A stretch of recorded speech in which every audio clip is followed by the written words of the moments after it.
외국에서 유학을 하던 아들은 어머니와는 매일 전화로 소식을 주고 받았습니다. 그런데 정작 아버지와는 늘 무심하게 지내는 편이었답니다. 그래서 어느 날 아들이 생각을 했어요. 아버지가 열심히 일해서 내가 이렇게 유학까지 왔는데 아버지에게는 제대로 감사해 본 적이 없다, 이런 생각을 했습니다. 엄마만 부모 같았지 아버지는 손님처럼 여겼구나, 이런 반성을 하게 됐습니다. 그렇게 크게 후회하면서 오늘은 아버지께 위로와 감사의 말씀을 전해야 되겠다 하고 전화기를 들었습니다. 근데 전화를 했더니 마침 아버지가 전화를 받았어요. 그러더니 아버지가 하는 말이 엄마 바꿔줄게 그러더랍니다. 밤낮 교환수 노릇만 해온 아버지의 자연스러운 반응이었는데, 그래서 아들은 다급하게 아버지를 말렸어요. 아니에요. 오늘은 아버지하고 이야기 좀 하려고요. 그러자 아버지가 말했습니다. 왜, 돈 떨어졌냐? 아버지는 아들에게 돈 주는 사람에게 정도에 불과했던 겁니다. 아들은 정중하게 철이든 목소리로 이렇게 말했습니다. 제가요, 아버지께 큰 은혜를 받고 살면서도 너무 불효한 것 같아서 오늘은 아버지에게 감사의 말씀도 하고 이런저런 말씀을 좀 나누고 싶어요 그랬습니다. 그랬더니 아들의 고백에 아버지의 대답이 걸작입니다. 너 술 먹었냐? 이 시대의 지성이자 노년의 예수님을 믿고 기독교인이 되고 천국에 가신 이어령 교수님의 의무는 지성을 낳고 믿음은 영성을 낳는다에 나오는 이야기입니다. 몇 해 전에 막내 아들이 훈련소에 입소하고 마침 벚꽃이 피는 계절에 훈련을 받았습니다. 푸른 하늘을 배경으로 찍은 사진이 더 캠프라고 하는 군대 보내는 부모들은 다 알아요. 그거를 다운받으면 거기에 이제 밴드처럼 사진을 계속 올려줍니다. 그런데 더 캠프에 훈련받던 막내 아들 사진이 올라왔는데 보내는 관계자가 글도 함께 썼습니다. 훈련병들한테 이렇게 물었대요. 푸른 하늘을 보니 누가 생각납니까? 그랬더니 한결같이 모든 훈련병들이 어머니요 그러더래. 아버지들은 가만히 있는데 의문의 일패를 당했습니다. 보통 아버지는 정의, 의무, 옳고 그름, 또는 어머니는 사랑과 희생을 상징합니다. 그런데 성경은 하나님을 아버지라 부르고 하나님은 사랑이라고 표현한 겁니다. 요한복음 15장 9절 말씀에 아버지께서 나를 사랑하신 것처럼 나도 너희를 사랑했다. 너희는 내 사랑 안에 머물러 있어라. 여러분, 사실은 아버지의 부재가 가져오는 삶의 고통은 어머니의 부재가 가져오는 삶의 곤고함과는 비교가 되지 않습니다. 잘 나가던 아버지가 하루아침에 쫄딱 망하면 그 다음부터 가정에 휘몰아치는 곤고함이라고 하는 것은 말로 다할 수 없는 겁니다. 아버지의 사랑은 마음 깊은 곳 저 밑 언저리에 묵직한 납덩이처럼 가라앉아 있어서 표현도 서툴고 또 표현이 서툴 뿐만 아니라 감정도 느끼지 못할 뿐입니다. 그래서 아버지의 뒷모습을 보고 아버지의 사랑이 보이면 철이 들었다라고 말합니다. 김창옥 씨가 기독교인인데 제주도에서 아버지를 뵙고 공항에 나와서 굳이 따라오지 말라고 하는데 아버지가 공항까지 따라오셨더랍니다. 그래서 주머니에서 용돈을 꺼내서 주고 뒤돌아서서 이제 나오는데 이 김창옥 교수가 다시 돌아서서 아버지를 보면 눈물이 날 것 같아서 그냥 한참을 걸어오다가 그래도 아버지가 뭐하고 계시나 뒤돌아봤더니 돈을 세고 있더래. 용돈 준 거. 그런데 그 순간에 김창옥 씨의 눈에 공항에 있는 모든 조명이 다 꺼지고 서치라이트 하나가 아버지의 등 뒤에 딱 박힌 것처럼 아버지의 뒷모습이 딱 보이더래. 그리고 돌아서서 자기도 안 돌아보고 돌아서는데 아버지의 등이 굽은 거, 허리가 굽은 거, 그리고 아버지의 모습이 딱 보이는 순간에 본인이 생각을 했답니다. 아버지의 뒷모습이 보이면 사랑이 시작된 것이구나. 그때부터 아버지에 대한 사랑이 다시 새롭게 정의됐다고 말을 합니다. 여러분, 오늘 본문은 특히 탕자의 비유라고 하지만 많은 신학자들이나 많은 사람들이 이 제목이 잘못됐다고 합니다. 여기에 주제는 탕자가 아니라 아버지의 마음이라는 것을 생각을 해볼 필요가 있어요. 하나님의 모습을 상징하는 아버지의 모습이 오늘 성경에 등장하는 이 가족사에 등장하는 내용입니다. 여러분, 인간은 본질적으로 독립을 갈망합니다. 혼자 뭔가 스스로 하고 싶은 욕망이 강한데 오늘 이 비유 속의 작은 아들은 바로 그 길을 선택하고, 그러나 그 이야기의 중심에 있는 두 아들이 아니라 아버지의 반응입니다. 그 이유를 첫 번째는 이 두 번째 둘째 아들이 내 몫을 달라라고 요구했는데 처음부터 잘못된 겁니다. 이 재산은 아버지 거지 자기 게 아니에요. 여러분, 출발부터 잘못된 겁니다. 내 몫을 달라, 어떻게 자기 몫이 있을 수가 있습니까? 이 아들은 제로입니다. 내 것이 아니었어요. 그런데도 이 작은 아들이, 설교 시간에 죄송하지만 싸가지 없는 둘째 아들이 아버지에게 말합니다. 아버지가 죽기 전에 상속 재산을 다 정리해 달라. 여러분, 이게 얼마나 불경스러운 일입니까? 요즘에 그랬다가는 뺨 맞아요.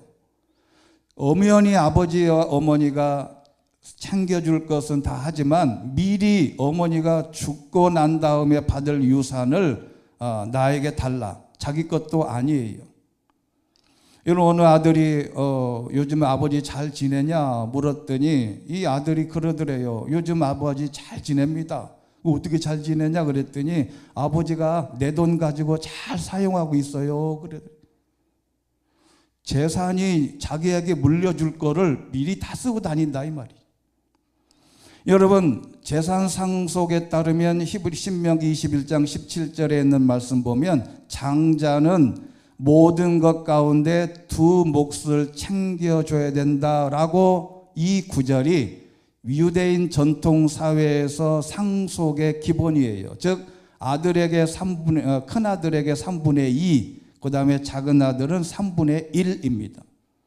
그러니까 야곱이 에서의 장자권을 빼앗길 때도 재산을 2배를 빼앗는 것과 같은 겁니다. 그래서 탕자는 아버지의 재산의 3분의 1을 미리 받은 거예요. 그런데 더 중요한 게 있습니다. 여러분, 이 둘째에게만 나눠준 게 아니에요. 큰아들에게도 3분의 1을 똑같이 미리 죽기 전에 상속을 다 해줬습니다. 그리고 나서 멀리 떠났습니다. 며칠 뒤에 작은 아들은 자기가 가진 모든 것을 다 챙겨서 팔 거 팔고 동산, 부동산 있는 거 다 처분해서 멀리 다른 나라로, 아버지가 없는 다른 나라로 도망갔습니다. 그리고 거기서 방탕하게 살면서 재산을 다 날렸다는 겁니다. 여러분, 여기서 먼 나라로 떠났다는 것은 거리의 단절을 의미하는데 이것은 영적인 인간의 모습을 상징하는 것이기도 합니다. 성경에서의 아버지는 하나님과 동일한데 이 표현은 단순한 가출이 아니라 독립한 이야기도 아닙니다. 이것은 인간이 하나님으로부터 멀어지는 영적 상태를 상징적으로 보여주는 겁니다. 이 짧은 구절 안에 죄와 자유와 욕망, 인간의 존재의 고독, 그리고 하나님과의 관계 단절이라는 영적 깊은 의미가 담겨져 있습니다. 첫 번째는 재물을 다 모아서 하나님 없이도 아버지 없이도 살 수 있다는 착각을 한 것입니다. 이것은 단순히 돈을 챙긴 것이 아니라 아버지의 보호와 질서와 관계를 떠나서 자기 힘으로 살아가겠다고 하는 선언입니다. 여러분, 사실 하나님이 주신 재능, 건강, 시간, 젊음, 물질, 지식, 자유, 이 모든 것은 하나님이 우리에게 선물로 준 것이지 내 것이 아닙니다. 본래의 내 것이 아니에요. 둘째 아들이 아버지의 재산을 나눠달라고 하는 것처럼 그건 본래 자기 게 아니었어요. 지금 저와 여러분이 갖고 있는 모든 것 다 내 것이 아니라는 것을 먼저 깨달아야 합니다. 내가 가진 재능, 건강, 내가 가진 모든 것 내 것이라고 생각하는 순간에 타락하게 됩니다. 그래서 먼 나라로 도망갔는데 단순한 외국이 아닙니다. 하나님 없이 살아가는 삶의 형태를 의미합니다. 먼 나라는 다음과 같은 영적 상태를 상징합니다. 하나님 없이 성공하려는 삶, 욕망 중심의 삶, 자기 중심적인 자유, 쾌락을 신처럼 섬기는 삶, 관계보다 소비를 추구하고 영혼의 방향을 잃은 상태를 말하는 것입니다.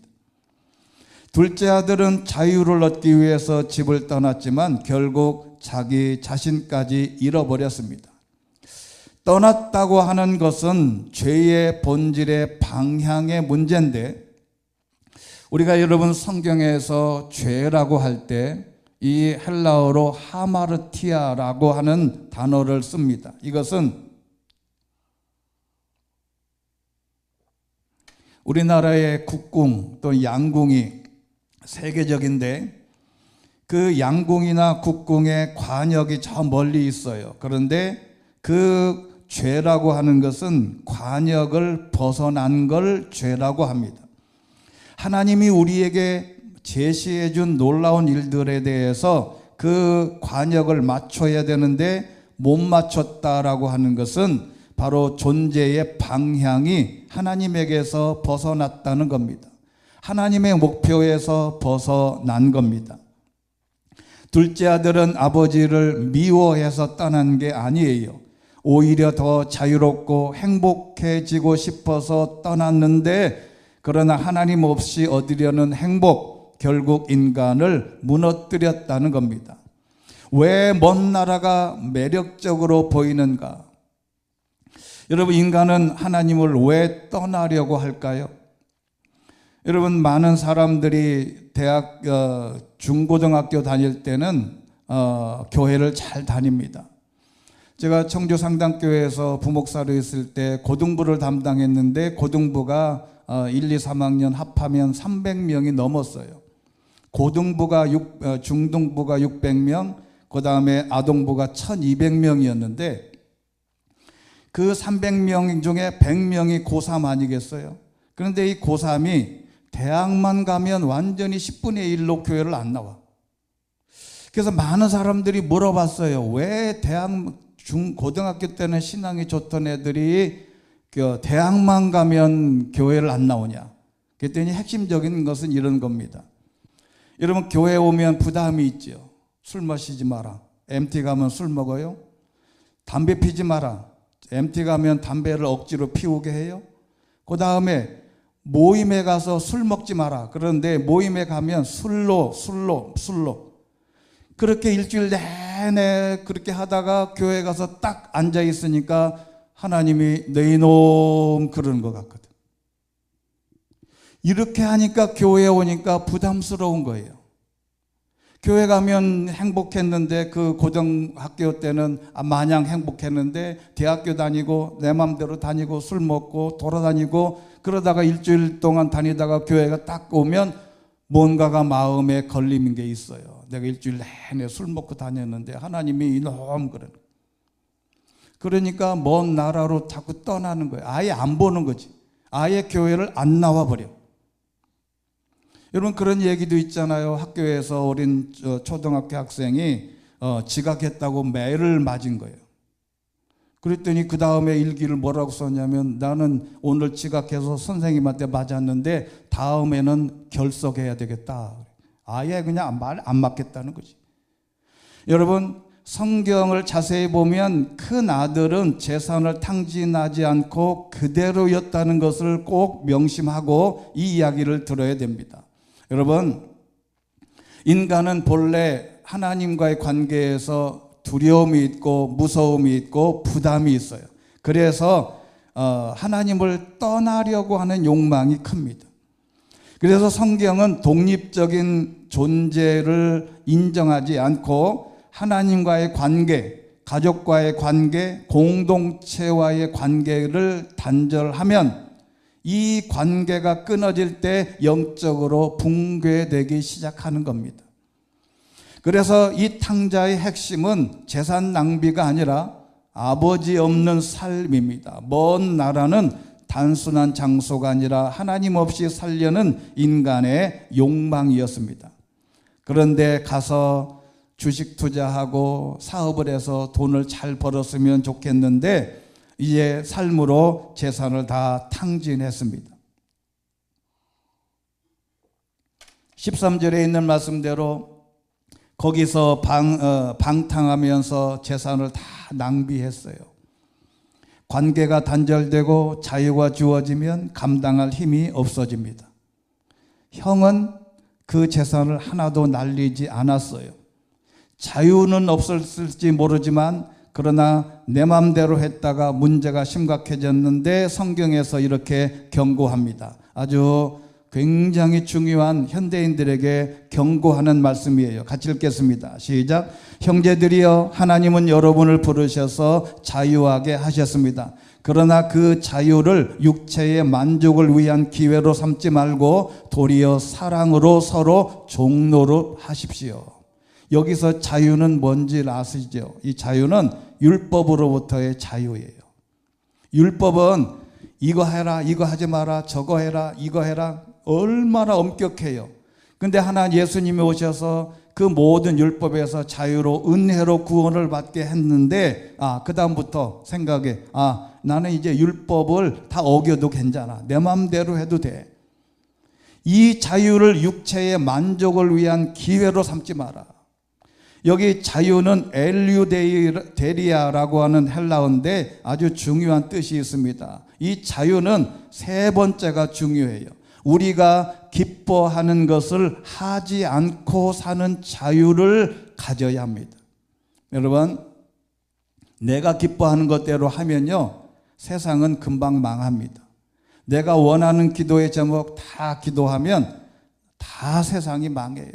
여러분, 내가 기뻐하는 것을 하지 않는 자유, 내가 하고 싶은 것을 하지 않는 것, 내가 정말 하고 싶은 거 안 하는 거, 이게 진짜 자유를 누리는 사람이라는 겁니다. 그래서 결국 아버지의 집을 떠나면, 하나님을 떠나면 비참해집니다. 14절 15절 보면 흉년이 들었어요. 일자리를 구했는데 들판에 나가서 돼지 먹이를 해라. 돼지 먹는 쥐염 열매라도 배를 채우고 싶었는데 그것마저 못 먹게 했다는 겁니다. 여러분, 돼지고기는 유대인들은 먹지 않아요. 왜 먹지 않냐면 이 돼지고기는 하나님이 율법에 먹지 말라고 했기 때문에 안 먹습니다. 그런데 이 문화에 보면 돼지 치는 것은 직업상의 의미를 지니는데 바로 돼지가 먹는 쥐염나무는 이렇게 생겼습니다. 이것을 다 이게 모아다가 돼지한테 주면 이 돼지가 이 쥐염 열매를 잘 먹어요. 근데 사람이 먹어도 괜찮아요. 꼭 강낭콩 같이 생겼잖아요. 이걸 먹으려고 해도 먹을 게 없었다. 여러분, 하나님 없는 최종 목적지는 돼지치는 아주 비참함에 빠질 수밖에 없다. 하나님 없으면 내가 자유롭게 행복하게 살 것 같지만 하나님 없는 자유의 최종 목적지는 돼지치는 거다. 그래서 유대인에게 돼지는 영적 부정함이 있는데 레위기 11장 7절 보면 돼지는 발굽이 갈라져 있지만 되새김질을 하지 않으니 너희에게 부정하다. 유대인들은 돼지고기를 먹지 않습니다. 그래서 유대인 청중들이 예수님의 비유를 들었을 때 돼지를 친다는 말은 단순한 가난이 아니라 영적 타락의 최저점을 말하는 것입니다. 그리고 인간 욕망의 허무함을 보여줍니다. 여러분, 둘째 아들이 처음에는 풍족했지만 결국 돼지 먹이까지 탐하게 되었다는 것인데, 욕망은 처음에는 달콤하지만 결국 인간을 공허하게 만듭니다. 문제는 돼지를 치는 자리에서 비로소 자신을 봤습니다. 17절 말씀 우리 같이 한번 읽겠습니다. 시작. 그제야 제정신이 들어서 말했다. 내 아버지 집에는 양식이 풍부해서 일꾼들이 먹고도 남는데 나는 여기서 굶어 죽는구나. 여러분, 여기서 제일 중요한 구절이 뭔지 아세요? 일꾼들이 먹고도 남는다. 형이나 아버지나 자기가는 물론이고 그 집에서 일꾼들이, 머슴들이, 종들도 먹고도 남는데 나는 여기서 굶어 죽는다. 여러분, 인간은 고통을 당해야 하나님을 찾습니다.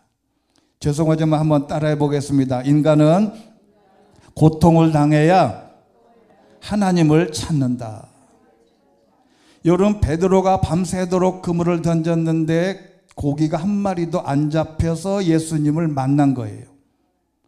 여러분, 이 둘째 아들이 집을 나가서 주식을 투자하고 코인을 사고 가서 장사를 잘해서 거부가 됐다면 절대로 하나님을 찾지 않습니다. 아버지를 찾지 않아요. 내가 이게 돈 벌었으니 아버지 재산 미리 물려받아서 불려놨으니 내가 아버지 돈을 갚아야 되겠다, 그런 사람은 없습니다. 그래서 현대인들은 돼지우리에 빠져 있습니다. 돼지가 우물에 빠진 날이라고 하는 유명한 소설이 있어요. 이게 뭐냐면 욕망에 빠진 현대인들을 상징합니다. 성경에도 있죠. 돼지 우물에 빠져 있어요. 왜냐하면 성공을 했지만 영혼은 텅 비어있고 관계는 많은데 사랑은 없고 돈은 많은데 평안이 없고 SNS 속에 화려함 뒤에 깊은 우물에 빠져있고 중독과 소비의 삶에 갇혀있고 하나님 없이 자기 욕망만 따라가는 삶을 살아갈 수밖에 없는 돼지 우물에 빠진 겁니다. 그런데 이 둘째 아들이 아주 잘한 게 있습니다. 돌아가야 되겠다는 결심이에요. 내가 일어나 아버지에게로 돌아가겠다. 아버지, 제가 하늘과 아버지께 죄를 지었습니다. 나는 더 이상 아버지의 아들이라 불릴 자격이 없으니 그냥 일꾼으로만 삼아 주십시오. 왜요? 일꾼들도 잘 먹고 있으니까.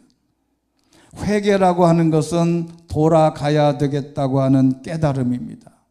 그런데 더 중요한 것은 돌아갔더니 그 다음 아버지의 태도였습니다.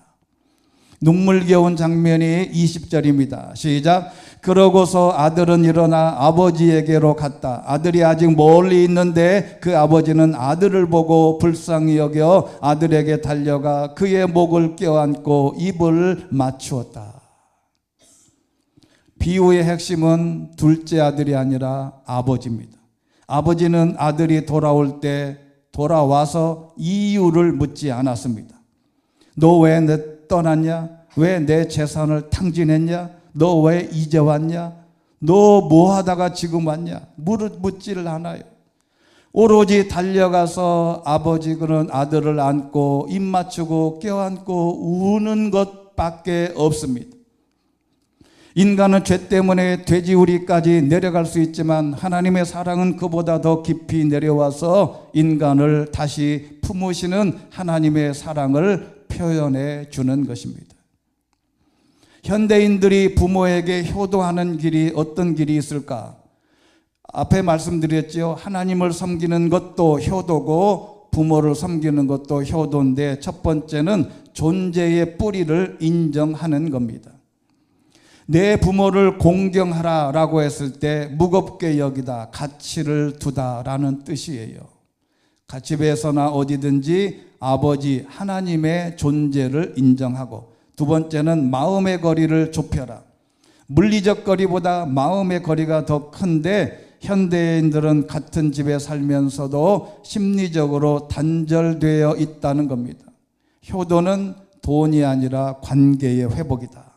그 다음에 세 번째는 돌아가는 용기인데, 이미 멀어졌다면 어떻게 해야 되냐?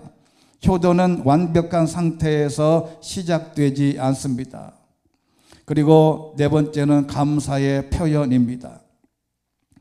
여러분, 효도란 의무가 아니라 사랑의 회복인데, 여러분 성경에서 앞에 말씀드린 대로 모든 과정을 딱 정리하면 하나님을 향해서, 아버지 어머니를 향해서 우리가 가져야 할 것은 사랑의 회복이라는 것을 우리가 깊이 생각해 볼 필요가 있습니다. 자, 그렇다면 이 성경에 보면 부모를 보고 네 자녀를 사랑해라 이런 말은 하나도 없어요. 네 손녀를 사랑해라 이런 말은 하나도 없어요. 왜요? 자동으로 그냥 해요. 자동으로 내버려 두면 자기 아들 자녀를 위해서는 목숨도 내놓고 그러잖아요. 근데 성경에는 왜 부모를 공경하라 그랬을까? 부모를 공경할 수 있는 환경이 안 되기 때문에 그래요. 자녀들은 내버려 두면 부모를 공경하지 않습니다. 그래서 성경은 부모를 공경하라고 계속 이야기하는 거예요. 자, 그렇다면 이제는 부모들에게도 우리는 생각해 볼 필요가 있어요. 17살 된 사춘기 아들이 어느 날 바지 주머니에서 담배가 들어있는 것을 엄마한테 들켜서 대판 싸웠답니다. 그래서 아들이, 여러분 보통 아들이 중고등학교 다니면요 어머니들이 감당을 못합니다. 왜요? 덩치가 커가지고 대들면, 매를 때리려고 하면 팔 딱 붙잡으면 꼼짝 못하는. 그래서 이제 아들이 엄마한테는 당당하게 뭐 그럴 수 있지, 반에서 절반을 다 아이들 담배 피우는데 왜 오버하냐고 엄마한테 막 대드는 거예요. 그때 아버지가 술에 거나하게 취해가지고 집에 들어오셨어요. 사정을 딱 들은 다음에 아버지도 노발대발하겠지, 술 먹고 와가지고 귀시함이라도 한 대 맞겠지 했는데, 아버지가 조용히 또 옥상으로 따라오라고 그러더래요. 너 따라와봐. 그러더니 아버지가 주머니에서 담배를 하나 꺼내더니 아들 입에도 물리고 자기 입에도 물리고, 담배를 이제 같이 맞담배를 하자 이거예요. 근데 이 아들이 아버지가 흡연자인 줄을 몰랐어요. 근데 아들이 자기를 존중해 주는 줄 알고 약간 감동을 했어요. 근데 아버지가 담배에 불을 붙이고 한번 들이킬 때마다 기침을 한 10초 동안 하더래요. 담배를 안 피운 거지. 처음 피운 거예요. 흡연이 처음이라는 것을 알고 아들은 아빠를 보면서 필 줄 모르면서 왜 피냐고 빨리 끄라고 막 아버지한테 대드는 거예요. 근데 아버지가 눈물을 글썽이면서 이렇게 말했대요. 부모와 자식의 도리로서 내가 너보다 오래 살 수는 없다. 아들이 담배 피워서 일찍 죽으려는데 나도 지금부터 담배를 시작해서 너보다 더 일찍 죽어야 되지 않겠냐 이놈아. 아들이 바로 담배불을 끄더니 무릎을 꿇고 싹싹 빌고 그 이후로 다시 담배를 피우지 않았다. 여러분, 훌륭한 아들이기도 하고 더 훌륭한 것은 누가 훌륭해요? 아버지가 훌륭한 거예요. 그래서 성경에 이런 말씀이 있어요. 빌립보서 3장 17절에 형제들이여 모두 함께 나를 본받는 사람들이 되십시오. 그리고 여러분이 우리를 본받는 것처럼 그렇게 행하는 사람들을 눈여겨봐라. 여러분, 사도 바울이 무서운 이유는 나를 보고 본받아라. 베드로전서 5장 3절에도 있습니다. 맡겨진 사람들에게 군림하는 자세로 하지 말고 오직 양떼의 모범이 되라. 여러분, 부모가 모범이 되면 자녀는 자동으로 따라오는 것입니다. 어디든지 이 진리는 마찬가지입니다. 결론을 말씀드리면 아버지의 마음은 우리가 어떤 상태에 있든지 다 용납하십니다. 과거를 묻지 않으시고 이유를 묻지 않으시고, 우리가 그렇게 힘들고 어렵고 죄를 많이 지어도 하나님은 우리를 기다리신다는 이 아름다운 아버지의 마음을 우리가 익히 깨닫고 그리고 감동받게 되시기를 주의 이름으로 축원합니다. 기도하겠습니다. 자비로우신 아버지 하나님, 작은 아들이 집을 나갔다가 돌아왔을 때 아무런 이유를 묻지 않은 것처럼, 과거를 묻지 않은 것처럼 우리의 삶에도 하나님 앞에 나올 때 이유를 묻지 않고 저희를 받아주시고 하나님의 품 안에 안아 주시옵소서. 예수 그리스도 이름으로 기도드리옵나이다. 아멘.